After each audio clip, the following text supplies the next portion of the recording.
Olá pessoal, tudo bem? Hoje é um vídeo que a gente fala sobre um tema que me pediram, algumas pessoas pediram, e eu planejava falar ele um pouco mais pra frente, mas eu acho que vem a calhar falar sobre ele hoje, porque recentemente eu coloquei um vídeo falando sobre os elementos fálicos masculinos que a gente encontra no tarô, como por exemplo cajado, como por exemplo espadas ou bastões em chamas, que é o símbolo do naipe de paus, né? E aí fala um pouco sobre os femininos, né? Geralmente eu dou uma espaçada entre temas parecidos, mas eu acho que vale a pena colocar recentemente, é um tema que é complemento de outro tema postado recentemente, que hoje a gente vai falar justamente sobre os símbolos femininos, né, no tarô. No título eu não coloquei símbolos específicos porque eles têm uma variedade maior, né? E a gente vai falar um pouco sobre o padrão comum dessa grande variedade de símbolos e o que eles representam no tarô. Então, se você gosta já desse assunto, já dê um joinha, continue com a gente, espero que vocês gostem.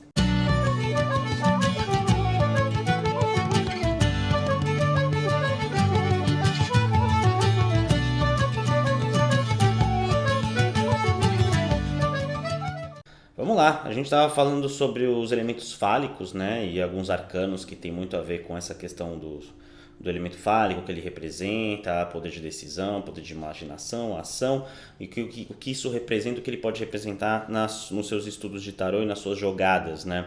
Então, quando a gente fala sobre elementos femininos, a gente está indo para o oposto, né. Uma coisa que eu acho muito bacana de quando vem pacientes aqui e eles precisam trabalhar a energia feminina, que a maioria precisa trabalhar a energia feminina antes de ir para adequação da energia masculina, eu gosto de dizer alguns princípios sobre energia feminina, energia masculina e as suas funções sagradas, né? A energia feminina tem a função sagrada de receber um recurso que o masculino traz, de multiplicar este recurso, alimentar, nutrir e sustentar, né? E porque o ser masculino que é alimentado, sustentado, multiplicado e encorajado pelo feminino, ele tem a sua potência estruturada para ir exercer sua força masculina de conquista, de obtenção de recursos, né? E fica esse ciclo sagrado muito bacana, né?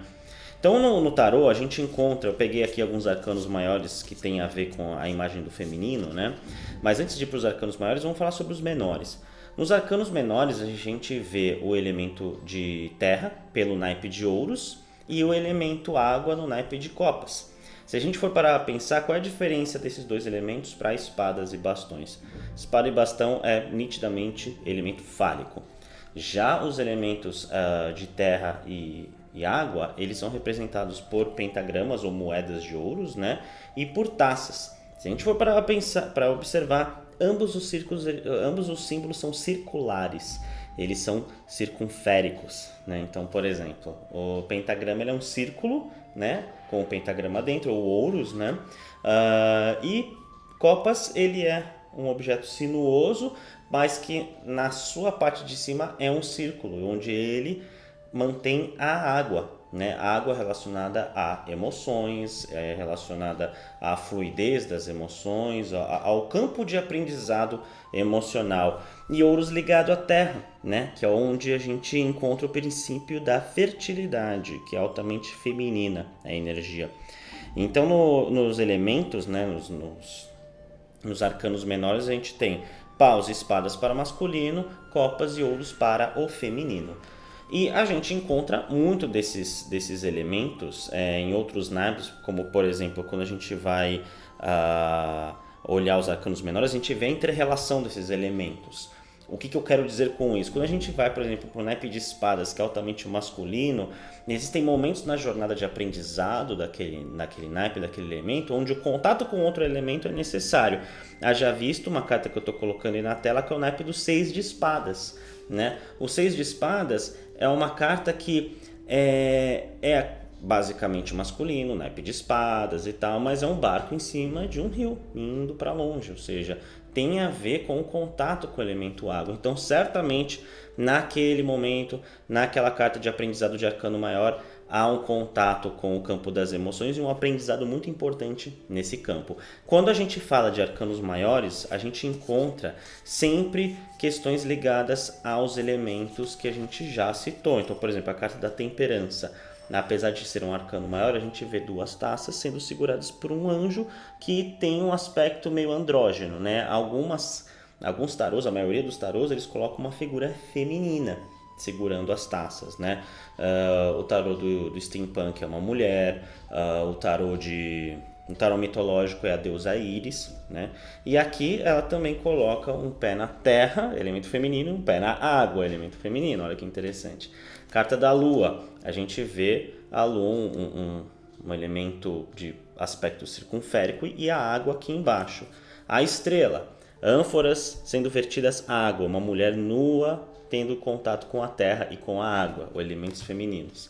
Uma carta que é o feminino num aspecto diferenciado, que é a carta da justiça, né? A gente vê uma figura de uma mulher representando o elemento ar, segurando uma espada, ou seja, o equilíbrio da sensibilidade feminina no campo da razão. Na carta da sacerdotisa, a gente vê uma mulher, né? E a gente vê o símbolo da lua embaixo dela, no tarot de Rider-Waite. E a gente vê também algumas frutas que parecem pêssegos, né, atrás dela, que representa justamente a fertilidade. Apesar de não ser um elemento de ouro ou água, é uma fruta que retém muita água, que é fruta, né, resultado de uma fecundação, né. A imperatriz, a gente vê claramente ela com o trono num lugar onde tem trigos, colheita, ligação com a terra, e você vê uma cachoeirinha atrás dela, ligação com a água, né?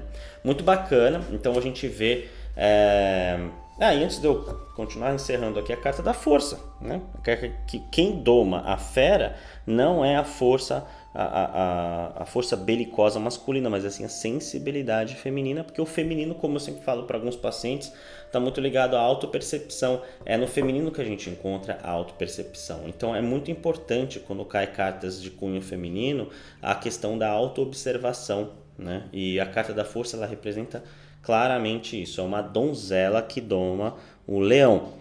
E ela não está nem abrindo nem fechando a boca, ela está controlando. E o leão representa os nossos instintos, né? As nossas feras interiores, né? Nossos cacoetes emocionais, as coisas, nossos ciclos autossabotadores e a nossa autopercepção, energia feminina, que consegue controlar isso. Eu acredito que para você aprender tarô é muito mais fácil você pegar esses arcanos e associar com uma memória arquetípica que já está dentro de você, porque os arcanos maiores e os menores, né, o tarô como um todo, os arquétipos estão ali. Então, ao invés de você pegar um livro e decorar daquela forma cartesiana e acadêmica, né, eu gosto de ensinar dessa forma, né, trazendo os conteúdos acadêmicos, sim, né, e teóricos, mas também trazendo essas representações, essas analogias, porque fica muito mais fácil de você aplicar isso na sua vida, né? Eu já disponibilizei o curso de formação no tarô, teoria, imersão e prática, com um método que eu desenvolvi ao longo desses 15 anos, mais de 15 anos no tarô, né? Onde, para facilitar o aprendizado, além de explicar as questões teóricas, eu trago essas memórias, né? Se você me acompanha aqui no canal, você já tem desconto, eu já deixo à disposição aqui o cupom de 10% de desconto, onde você pode se inscrever, e por ser na Udemy, o contrato é vitalício. Então, espero que vocês gostem do curso, venham comigo nessa jornada que foi feito com muito carinho. Então, no tarô que vocês têm, independente se é o tarô de Marselha, tarô mitológico, o tarô de Rider-Waite, o tarô de Steampunk, o Shadow Escapes, que eu adoro, já fiz review aqui no canal, peguem o seu tarô e comece a olhar as cartas baseado nesse vídeo que você acabou de ver e observe esses elementos, né, femininos, e como você sente ao